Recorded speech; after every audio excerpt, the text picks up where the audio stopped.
well. Doing well. Great to have you on the show and chime in on our topic. Thank you so much for having me as a guest. Oh my God. Girl, you gonna be on YouTube, girl. Oh my God.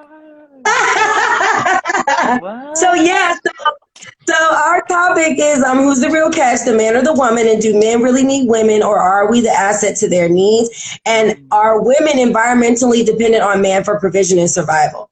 So mm. go ahead with your opinion and your thoughts. I would love to hear what you have to say about that. I think that it's a strange place. Hold on. Can y'all hear me okay? Because I'm in Yeah, the yeah, you're good. You're good. You're Okay. excellent. No, you Cool. sound horrible. You look Be horrible quiet. too. Don't listen to We'll talk him. about that later. I'm sorry. I'm not over that fucking Mario joke. That shit pissed me off. But that's what you was looking like. That's what you was looking like. But go ahead, honey. I just think that this new age of gender roles is strange because Yeah. we kind of still base some of our rhetoric around gender roles on caveman principles as opposed to Yeah. like this new age humanity that we live in. And, I don't think that a woman needs a man or a man needs a woman for the same reasons that we once said that these people needed each other. Like, I don't Mm-hmm. need a man to go hunt for me so that I can do Right. everything and, like Right. that type of stuff. So I think it's really strange to talk about it in that way. But as far as like a spiritual connection or just like emotional connection or even just like, what you need in your life, it really just depends on who you are as an individual. And, Mm, I agree you with know, that. I think like as what they would call a strong independent woman, I don't need a man per se, but I want a man because I feel like it would be a good collaborative effort in this thing we That's call all. life. Right. That's what I was just saying. Hey, we got our other co-host back in the Huh. show. Kenny King, y'all. Hey, Fuck baby. Ken How are you Ken. feeling? Back How in. was work? Ooh, yeah, yeah. You about to get it. You about to get it, nigga. No, but so we got Danielle Hey, on the Danielle. live with us, How you doing, Danielle? Good, how are looking you? beautiful as ever, and she's giving us her opinion on the first topic. Yeah, I was listening. I completely agree with everything you were saying. But continue. I didn't want to Yes, cut you please off. continue. Go ahead, finish your thought, honey. Oh no, it's all good. I was just thinking like it's really interesting the way that a lot of people on the internet really project this idea that you ain't shit if you need a man and you ain't shit if you need a woman.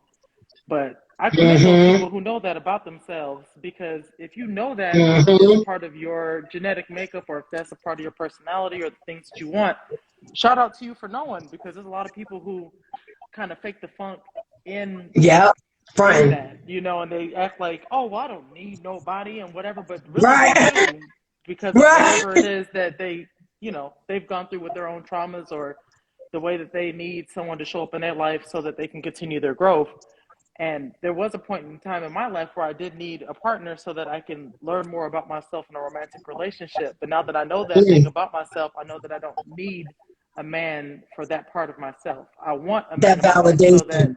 we can collaborate on this thing we call life, and that's about it. Hey, So, um, it's just I don't, and that, then I don't really like talking about like men versus women because that whole rhetoric in and of itself is divisive, and it makes yes. it to where like people really cannot connect with one another because they honestly don't feel like they're on the same playing field. They don't think they're on the same ground, and it gets really tricky, and it's kind of sad because in this day and age, you see a lot of that rhetoric and a lot of those conversations being had where it's very much so binary, one side versus the other, Yes. not in the sense of gender, but in the sense of like these positions that people hold because they're not holding space or grace for the other side of the story. So, I don't know. That was It's really my 2 never, cents. and I No, I agree. agree with you completely. It's never about the solution. It's always talking about the problem constantly. And I feel Mm-hmm. like Mm-hmm. what we want to do is, I think the intention of calling out those particular topics is to say that here's the problem. right? Right. So let's Exactly. try and bridge the gap so we can be able to fix it. But a lot of people who talk about it don't never really come to a point of trying to figure out what is the solution. You And know I Right. what I think mean? that's. Like, Mhm. go It ahead. becomes this Oh, I whole was just back gonna and say. forth ping pong game with the gender wars, with the men going against the women and the women going against the men, and it's Well, like that's not really bringing us together if we but don't know how to resolve the issue at hand. that's because you're literally looking at hurt people speak on their pain, but Mm-hmm. not know where the hurt Mm-hmm. Yeah. comes from. And when you have Mm-hmm. people that are triggered and they have these traumas in their lives that they don't really know how to speak to, like me and Mike talk about traumas and stuff all the time. Every time I get with them, I'm like, hey, yo, we've grown as human beings because when we first met, we was at each other's throat, like about to kill each other. And now we Mm-hmm. can actually stand one Y'all should another have as heard our human first beings. interaction, boy. Yo, now that was a triggered I believe conversation. it, You I hear me? girl. believe I it. Yo, believe it, I was girl. just about to it was say. bad. Oh wait, I It don't was like how bad. y'all said that. I don't like how y'all said that. You What the ain't We fuck? love you. we don't call you No, the we don't mean problem it like child that, for Michael. We nothing. just we just know, Michael. We just know that you are very you stand on what you say. You're very So strong with what maybe you back mean me and up. opinionated. No. And No, I get it. those things are the the traits that I love about Michael. That I like saying Me that. too. That's what I like about him. He doesn't cower in the face of adversity. He's a very Mm-mm. hardworking Mm-hmm. individual, and when he's stubborn on something, it means that he really believes it because he'll be passionate Yep. until the dying end. But I am also that same Yes, that is person. you all That's day. why we almost killed each other literally the night we Don't had our don't big first him up. really full conversation. It was really trill, but Right. it also it went to show like we we had a lot of things that were happening in the background and with our own triggers and traumas where we couldn't even hear the other person speaking. So then when we Yeah. came back to the conversation, we Mm. were able to say like, yo, here's what my intentions were in saying that thing. Here's what Mm-hmm. Right. I meant when I said that, and that's not how it came out because in that moment I was upset and I was passionate because you were coming at me with this energy. And I think that's what you see a lot of when it comes to these like gender wars or like man versus women or these binary conversations about like, oh well, here's the problem and let's beat the problem to death. You have people that Mm-hmm. are Right. literally speaking Mm-hmm. from a hurt place and they cannot get out of the hurt place, one because they're around other hurt people who can only People. speak from Mm-hmm. Who hurt. are bigging them up. And Right. Yeah. And stroking not that. even bigging Yeah. them up, but Mm-hmm. just relating to the hurt. And they don't really have a solution Understood. for real. Yeah. So it's like you have Right. these groups of people who are navigating towards that rhetoric and that energy. And then you have these people that are kind of outcasted for thinking otherwise because it's easier to be a victim than it is to be the Mm-hmm. Right. victor.